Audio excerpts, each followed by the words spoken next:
আজ 21শে ডিসেম্বর 2025 রবিবার। নমস্কার, আমি অভিক কর্মকার, বং ট্রাভেল চ্যানেলে আপনাদের স্বাগত। এবারের গন্তব্য টাকি।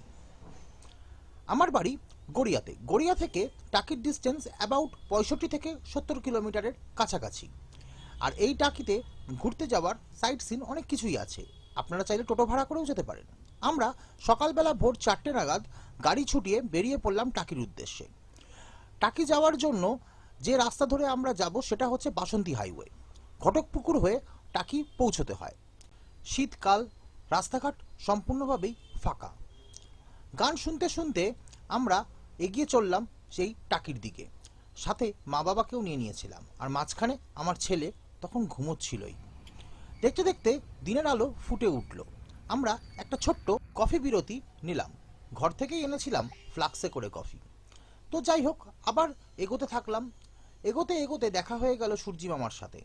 সূর্যি মামা উঠে পড়তেই আমার ছেলেও ঘুম থেকে উঠে পড়ল। 7টা নাগাদ ইছামতি নদীর ধারে পৌঁছে গেলাম। শান্ত স্নিগ্ধ নদী দেখে মনটা জুড়িয়ে গেল। কিছু সময় কাটিয়ে আবার গাড়িতে চেপে বসলাম। 8টা বাজে, ব্রেকফাস্টের টাইম। বাড়ি থেকে চিকেন ভরা পরোটা নিয়ে এসেছিলাম। সেগুলোই সবাই মিলে খাওয়া দাওয়া করলাম। করে এগিয়ে গেলাম গোলপাতার জঙ্গলের ভেতরের দিকে।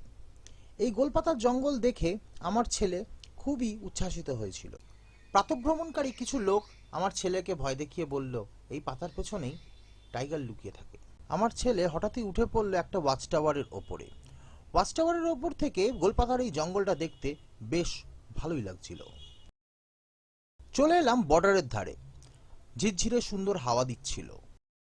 ওপারটা বাংলাদেশ। আমার ছেলে কার কাছ থেকে একটা দূরবীনও পেয়ে গেল।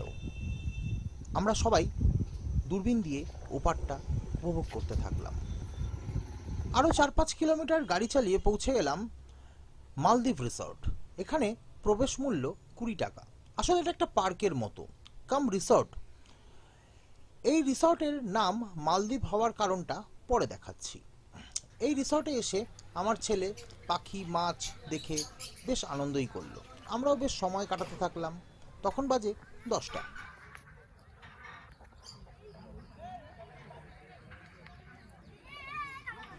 মজা করে তো আমার মা আমার মিসেসকে বলল, তুইও তো বাচ্চা হয়ে গেছিস রে। তো যাই হোক, সুন্দর একটা সময় কাটাতে কাটাতে আমরা বেশ কিছু ছবি সেলফি এইগুলোও তুলতে থাকলাম।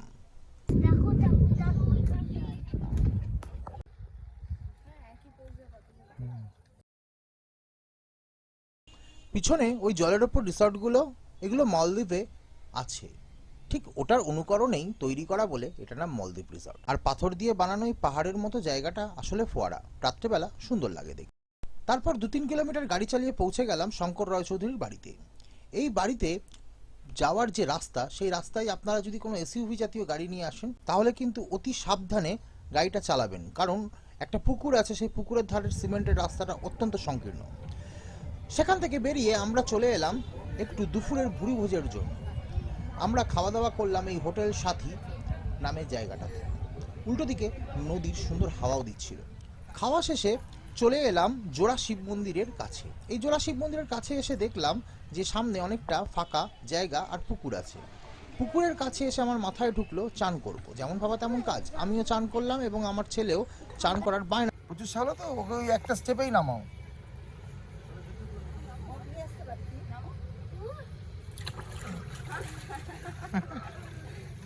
ভয় পেয়েছিস? আমার ছেলের হোটেলে একটু খাওয়াগুলো ঝাল লেগেছিল, তাই ঠিক করে খাইনি। আমার গাড়িতে সবসময় একটা ছোট্ট গ্যাস স্টোভ এগুলো থাকে, তাই ওকে একটা ছোট্ট ইপি বানিয়ে দেওয়া হলো, একটু পিকনিকের স্টাইল। আমরাও একটু মজা করে খেলাম। এখন বাজে বিকেল 4টে। আরও কিছু সাইট সিন দেখেছি, কিন্তু ভিডিও করার হয়নি। এবারে ফিরে যাওয়ার পালা। আস্তে আস্তে করে বাড়ির দিকে ফিরতে থাকলাম। বাড়ি যখন ফিরলাম তখন বাজে ওই সন্ধে 6টা।